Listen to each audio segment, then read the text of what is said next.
ఇక బాబు O T అమ్మా. 3 నెలలు అయింది సార్ సరిగ్గా పడుకుని. కొనుక్కు తీద్దామంటే చాలు ఎవరో దూరం నుంచి అరుస్తున్నట్టు, తలుపులు గట్టిగా బాదుతున్నట్టు. అదిగో ఒకటే చెప్పులు సార్.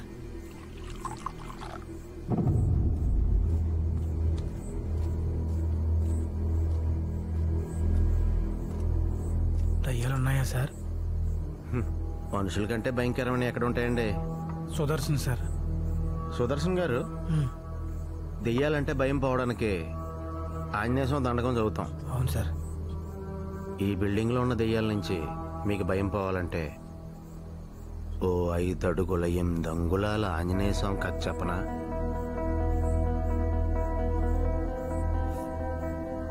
కొమ్మద్ది, నల్లగుడి, మొత్తం కలిపి 10,000 జనాభా కూడా లేని రెండూళ్ళు 30 ఏళ్ల నుంచి కొట్టుకుంటున్నాయి. నారపరెడ్డి నీడ కింద కొమ్మద్ది, బసిరెడ్డి బలం మీద నల్లగుడి. ఆ నియోజకవర్గంలో ఉన్న 25 ఊళ్ళని 2 ముక్కలుగా విడగొట్టేశాయి. 30 సంవత్సరాల క్రితం కొమ్మద్దిలో మొదలైన 5 రూపాయల ఫ్యాక్షన్ ఆ ఏరియాని కరువు ప్రాంతంగా మార్చేసింది. కొమ్మద్ది పొలిమేరలో ఉన్న శాఖలమరి దగ్గర ప్యాకాట్లో చిన్న గొడవ వచ్చింది. బసిరెడ్డి ఆట ఓడిపోయి 5 రూపాయలు బాకీ పడ్డాడు. నల్లగొడోళ్ళు మొండినా కొడుకులు, ఆడితే గెలిచరు, ఓడితే కట్టరు. ఏంటి బాయ్ జాచి మాట్లాడుతున్నావు? ఏం పౌరుషం పొడుచుకుని వచ్చాండి అదే లెక్క తీరా ముందు.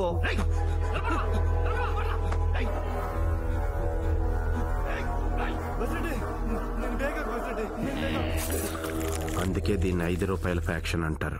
దానికి ప్రతీకారంగా నారపరెడ్డి బసిరెడ్డి మనుషుల్ని కిలోరాయితో కొట్టి చంపాడు. ఆ కోపంతో బసిరెడ్డి నారపరెడ్డి తండ్రి తిమ్మారెడ్డిని పొడిచి చంపాడు.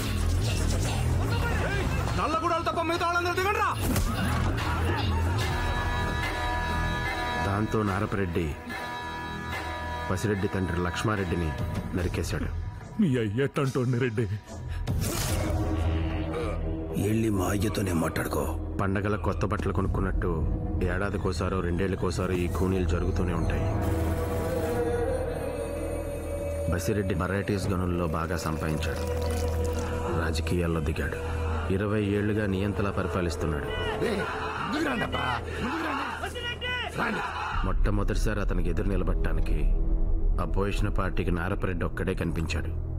అతన్ని ఒప్పించడానికి నియోజకవర్గ ఇన్ఛార్జిని ఇంటికి పంపించి మరీ బతిమాలారు. ఈసారి మొగ్గు నారపరెడ్డి వైపే ఉందంటున్నారే. ఈడెవడో కవితో ఏడ్చాడు. కొమ్మద్ది కొండగాలికి నల్లగుడి నిలబడగలదా? నిలబడిలా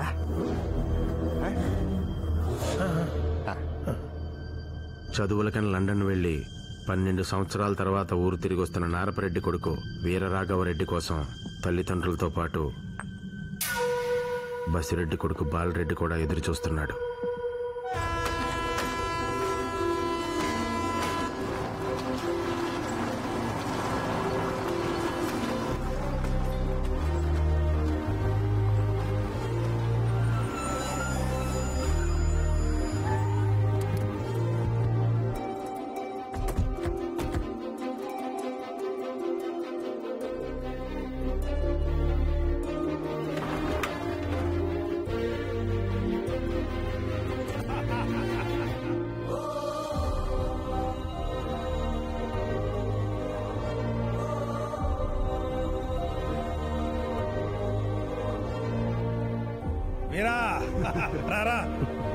ఏంది నాయనా, రైలుకు బ్రేకులు లేవా?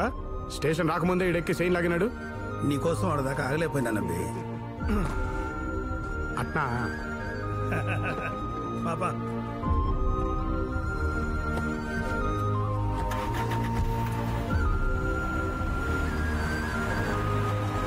ఏంది మామా, ఏదైనా తట్టుండదా? ఎలక్షన్లు కదప్పా, ఈ 2 మాసాలు అంత జాగ్రత్తగా ఉండాలి. అందులోనూ బసిరెడ్డి బలవంతుడు కదా. బసిరెడ్డి బలం బస్తాల్లో ఉండదు, మన బలం బస్తీల్లో ఉండదు. నువ్వు గమ్మునుండు.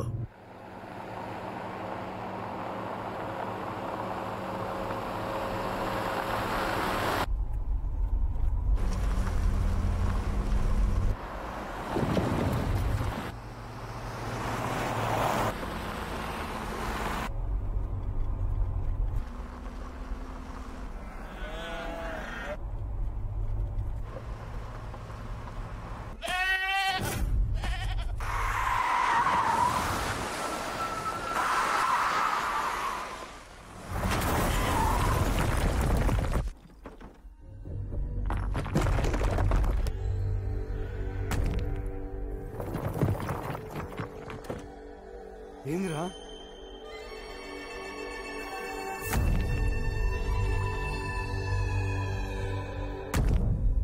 నాయనా కిందకి దిగో.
కోతలేతగా ఉంది.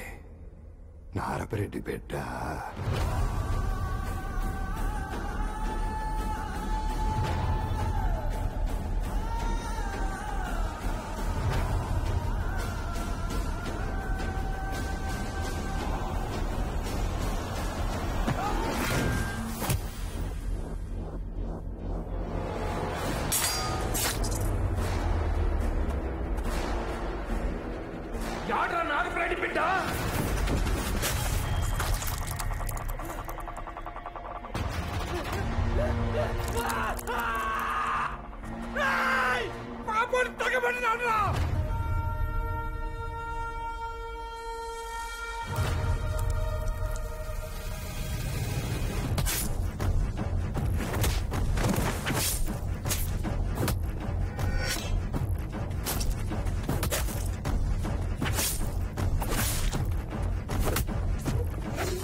ఈడ మంది లేరా, కత్తులేవా?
బందూక్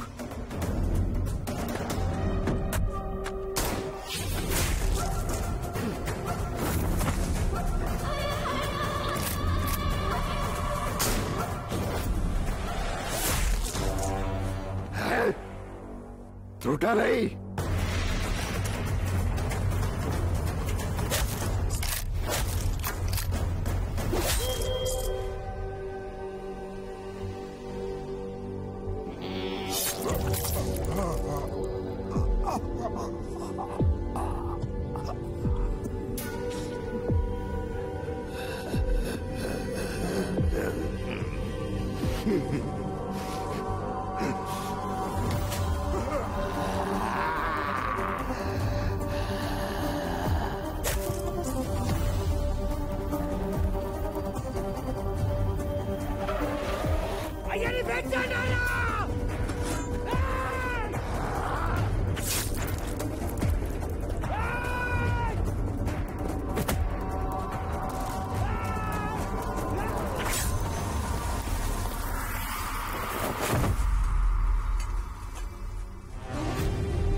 మీలా మీరు కూలీలు చేసుకుంటా అంటే నడి మధ్యలో మేమెందుకు?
హైదరాబాద్ నుంచి సుదర్శన్ రెడ్డి గారు.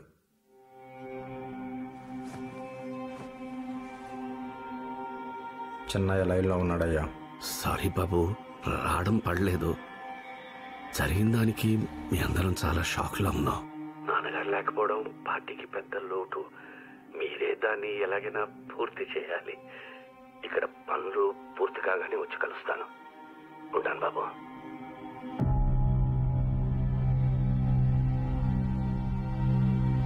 ఇదే సొందు చెన్నయ్య, బసిరెడ్డి కొడుకు తలకాలేపుదాం. మొత్తం ఊర్లన్నీ మన చేతికొచ్చేయాలా?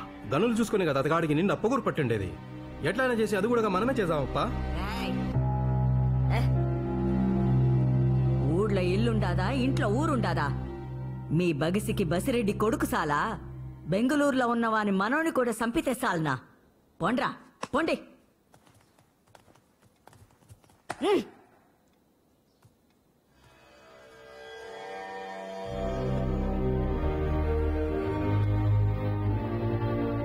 పంతొమ్మిదేండ్లప్పుడు ఎత్తకొచ్చి మరీ చేసుకున్నాడు. నా సుగునా అంట పొగలు పొద్దులు కూకులా ఇడిసిపెట్టకుండా తిరుగుతాండే. నువ్వు కడుపున పడినాకే మీ అమ్మని గెలిసేసినాననుకున్నాడు ఏందో. దాన్ని వంటింట్లో వదిలేసి వరండాలకు పోయి ఊరిని గెలిచడం మొదలుపెట్టినాడు. మళ్ళీ లోపలికొస్తాడని 25 ఏండ్లు చూసింది మీ అమ్మ. ఆడ్నుంచి అట్నే పాయ్.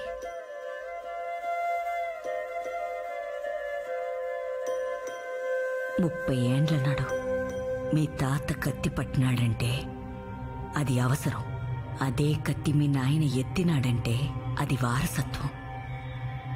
10 దినాల నాడు అదే కత్తి నువ్వు దూసినావంటే అది లక్షణం. ఆ కత్తి నీ బిడ్డ నాటికి లోపమైతుందా? భయం వేస్తాండాదిరా వీరా. ఆ పొద్దు నువ్వు కత్తి పట్టినట్లేదే, అది నీ చేతికి ములిసినట్టుండాదని మనోళ్ళు అనుకుంటా అంటారు. ఇంక చాలు, పడినంత పడినా. ఈ రొంపులొత్తి కాక నాయనా.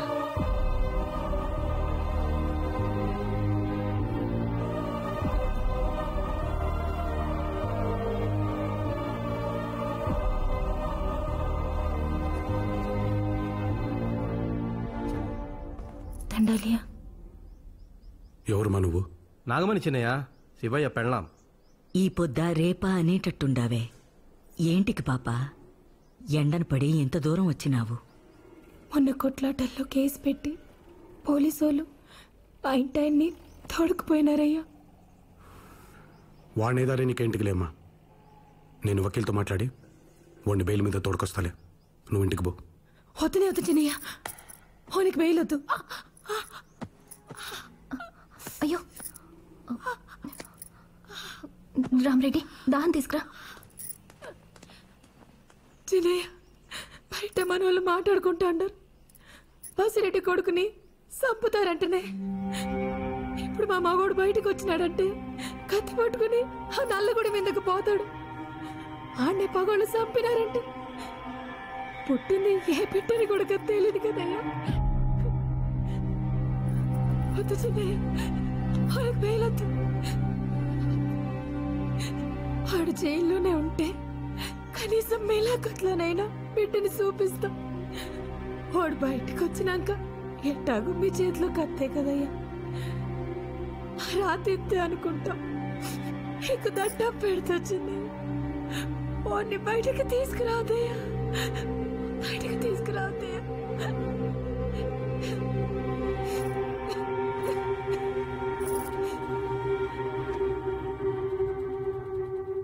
అందరూ యుద్ధంలో గెలవడం ఓడమే చూస్తారు. అంతా అయిపోయినాక ఏడవడం ఎవరికి జ్ఞాపకం రాదు. గెలిసినోడు ఏడ్చాలా, ఓడినోడు ఏడ్చాలా? వాని రోజొస్తే ఎవడైనా గెలుస్తాడు. కాని వీరా యుద్ధం రాకుండా ఆపుతాడే వాడు గొప్ప, వాడే గొప్ప.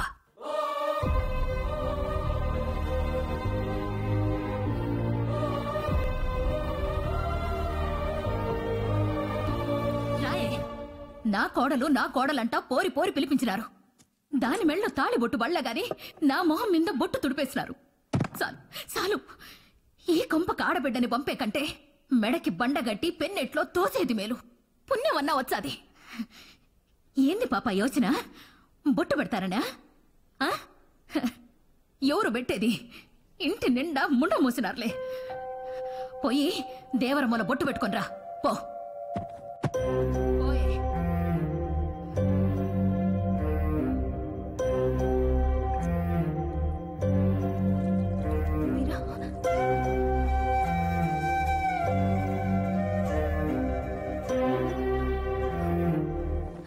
వీరా, మీ నాయన అట్టపోయినాడు, నువ్వు ఇట్టుపోతాండావా? ఈయన్నే ఉంటే ఆయన పోయాడనే బాధ, ఆయన్ని చంపినారనే కోపం తప్ప వేరే దారి కనపడట్లేదమ్మా.